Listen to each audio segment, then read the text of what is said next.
Some time ago, I made a video where I demonstrated how you can put the wonderful Fountain Pen Revolution number 5.5 ultraflex nib into a number of TWSBI pens, including the 580, the Mini, and the Mini Vac.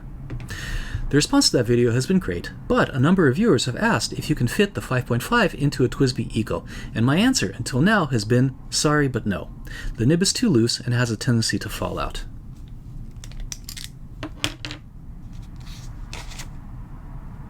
So you can see it slips right in, but when I try to write with it, nothing comes out, and then up, the nib just fell out. This is disappointing news to many of you, and I felt your pain because the TWSBI ECO is one of my all-time favorite pens. Well, my dear viewers, I'm overjoyed to report that I stumbled upon a very simple way of inserting the ultraflex nib into an ECO that actually makes it work. All you have to do is cut out a little overfeed for the nib out of a can of soda that looks like this.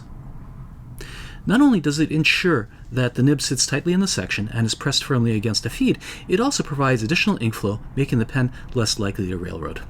I have a detailed tutorial on how to make this overfeed, and we'll give you the link to it at the end of this video.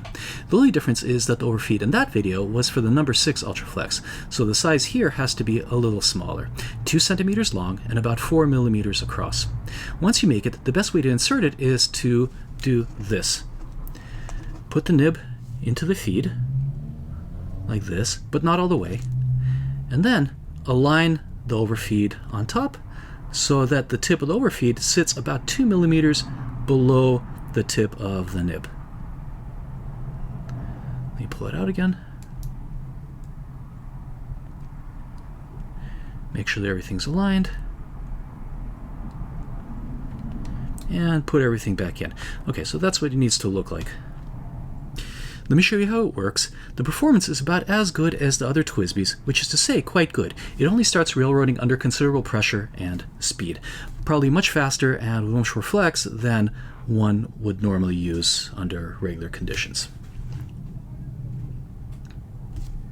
If you find the overfeed unsightly, you can also cut out a little strip from that same can of soda and sand both sides and slip it in like this. Let me take out the overfeed. The insertion here is a little bit tricky, but basically you want to take this little strip and line it up with the back of the nib, like so, and then slip everything in.